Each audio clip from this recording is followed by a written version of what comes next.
Ce secret vieux de 110 ans qui va vous permettre de séduire les hommes et d'être beaucoup plus attirante.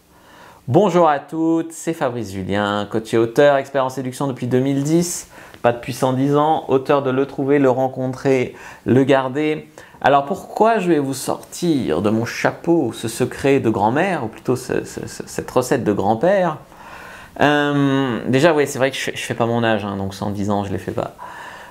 Il y a un livre que je conseille, notamment dans le club VIP, je conseille plusieurs livres de développement personnel, et notamment ce livre qui est Comment se faire des amis de Dale Carnegie, qui est méconnu, mais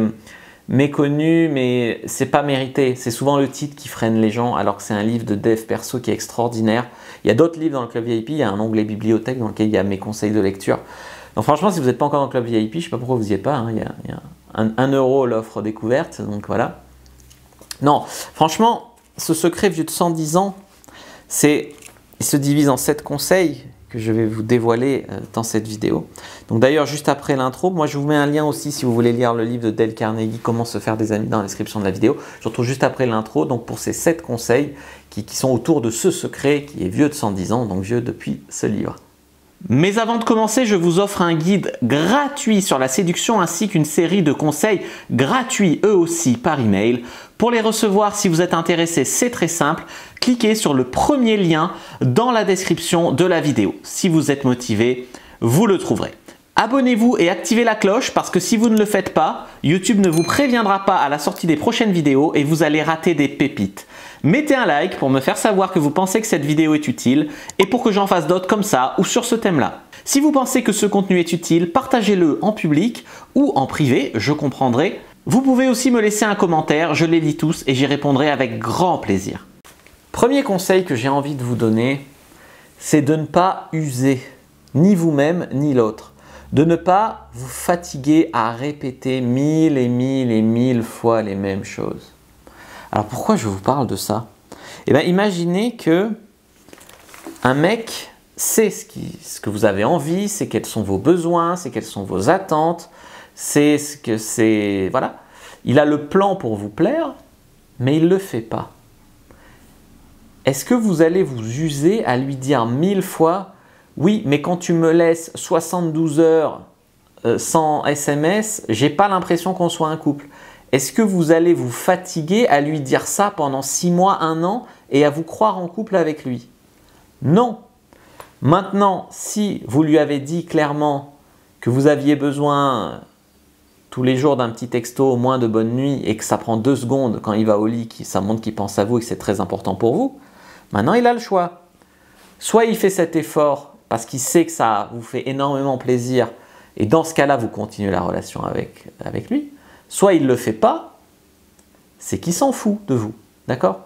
Pourquoi vous usez pendant des mois, des années à répéter la même chose? C'est également une barrière. C'est-à-dire que si la prochaine fois qu'il ne vous envoie pas ce texto, par exemple, pendant 3 jours, et qu'il revient comme une fleur, alors on se voit ce week-end, vous lui dites « Et que je pensais qu'on n'était plus ensemble, hein, j'ai pas eu de tes nouvelles pendant 3 jours, du coup moi j'ai prévu quelque chose ce week-end. » Si c'est vrai que vous avez prévu quelque chose. Il va un peu enrager. Puis je pense qu'il va, la prochaine fois, t'envoyer ce texto. Ou en tout cas, sinon ça va mettre fin à cette relation qui était tout à fait dysfonctionnelle. Hein, vous ne vouliez pas le voir, mais ça n'allait pas.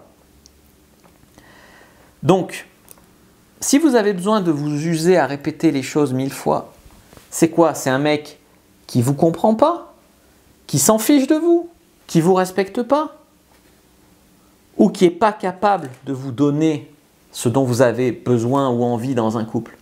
Dans tous les cas, ça dit des choses sur lui qui ne sont pas positives et il faut arrêter de vous voiler la face et le voir. Deuxième conseil, c'est de ne pas prendre quelqu'un pour ce qu'il n'est pas, de ne pas prendre quelqu'un pour le transformer, de ne pas vivre une vie de fantasme. D'accord? Vous prenez un mec pour ce qu'il est ou vous ne le prenez pas. Je ne dis pas qu'on ne doit pas faire quelques petits ajustements pour vivre en couple, ça c'est normal. Mais prendre un mec pour ce qu'il pourrait être ou pour la version idéalisée de lui que vous avez pensé que peut-être il est alors que vous ne le connaissiez pas vraiment, c'est pas bon. Des fois, le mec, pendant 3-4 rendez-vous, il donne bien le change, on dirait le prince charmant. Puis au bout de 3 mois en couple ou de relation, c'est plus le même. Est-ce que le vrai lui, c'est celui que vous connaissez au bout de 3 mois, ou est-ce que le vrai lui, c'est le change qu'il a donné pendant les 3 premiers rendez-vous qui duraient 1 heure? Je vous laisse conclure. La première impression, c'est biaisé, d'accord? On reste souvent sur la première impression, même pendant des mois des fois. Ouais, mais au premier rendez-vous, il a dit que. Ouais, mais qu'est-ce qu'il te montre depuis 3 mois, tu vois? Donc, ne prenez pas quelqu'un pour ce qu'il pourrait être ou pour la version fantasmée de lui que vous avez. Prenez-le pour ce qu'il est vraiment ou ne le prenez pas. Troisième chose, ne pas tout critiquer gratuitement. Quand vous êtes là, je sais pas, un rendez-vous, hey, mais t'as vu l'autre couple là-bas, et puis elle là-bas, et puis le serveur, hein, tu te rends compte, hein, pénible. Ensuite, toujours rejeter la faute sur lui.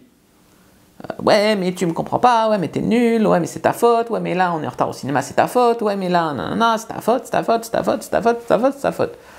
Bon, pénible. Par contre, dites-lui vos envies, vos besoins. Quand c'est quelque chose que vous avez à lui reprocher, vous lui dites une fois que ça ne vous va pas et qu'il faut faire mieux la prochaine fois. S'il continue à ne pas faire mieux, vous savez quelle conclusion en tirer. C'est votre responsabilité de dire les choses dans une relation saine. Vous ne devez pas porter des œillères, vous ne devez pas vous taire quand vous avez quelque chose à dire. J'allais dire à revendiquer, c'est un bien grand mot, à dire.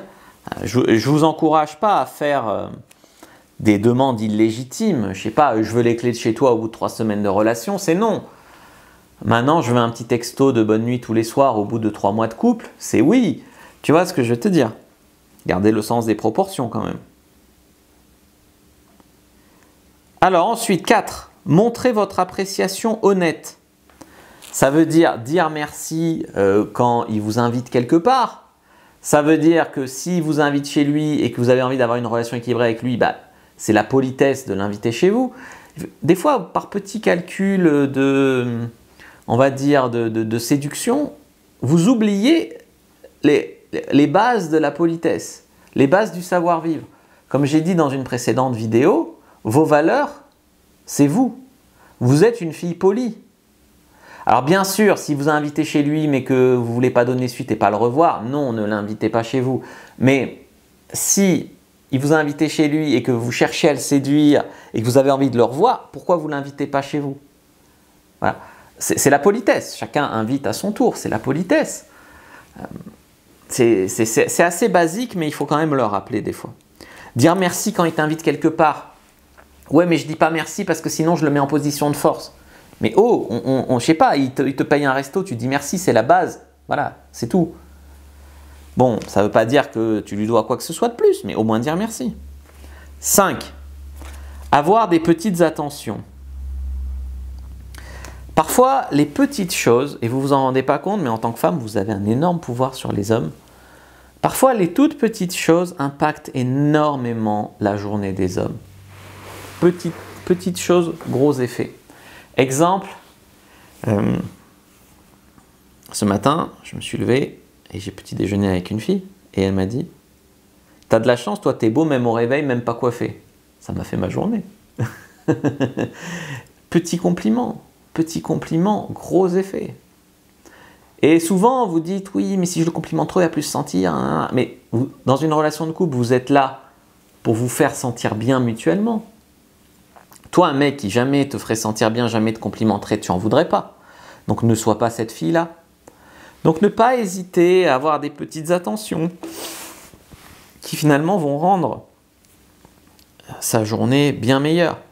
J'ai pensé à toi, ou une petite blague par SMS, ou je sais pas. Petite attention. Numéro 6, avoir de la curiosité. Vous intéresser à lui, poser des questions sur ce qu'il fait, sur ses passions, sur son travail, sur ce qui... Poser des questions. Mais je me rappelle, je suis sorti avec une fille. Elle est venue chez moi. Elle avait pourtant vu qu'il y avait des lampes pour tourner, que derrière moi, à l'époque, il y avait un truc Team Cyprine. Là. Elle vient chez moi. Bon, on couche ensemble, on se fréquente quelquefois.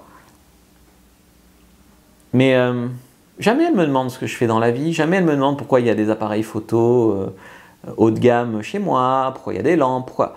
Mais ce manque de questions m'a sidéré. Ça m'a sidéré. Je lui ai demandé, hein, à peu près au bout d'un mois, pourquoi elle ne me posait pas trop de questions. Je ne veux pas être envahissante. Oui, d'accord, tu ne veux pas être envahissante. Enfin, quand même, basique. Tu vois, basique. 7. Septième conseil, c'est garder une bonne sexualité dans votre couple. Je vois trop de couples qui sont fatalistes. Ça fait 2 ans qu'on est ensemble, on couche une fois tous les 15 jours et encore ça dure 5 minutes. On prend plus la peine de se faire des préliminaires, on prend plus la peine de faire monter la tension. C'est comme ça de toute façon dans la vie des couples, tu sais, c'est comme ça. Non, c'est pas comme ça. Chaque couple définit les règles de sa sexualité. Ça vaut vraiment le coup, si vous êtes dans cet esprit-là, de lire mon livre « Le guide de la bonne amante pour femmes », de faire lire le livre « Le guide du bon couple pour hommes ». Pourquoi pas de lire mon livre « Le guide du couple heureux pour votre couple ». Mais c'est dramatique, cette fatalité, cette passivité, Oh, il y a d'autres voies dans la vie.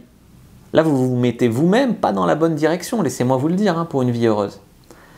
Allez, je vous ai donné quand même pas mal de conseils là-dedans. J'espère vous retrouver dans mon club VIP pour des conseils sur mesure pour vous.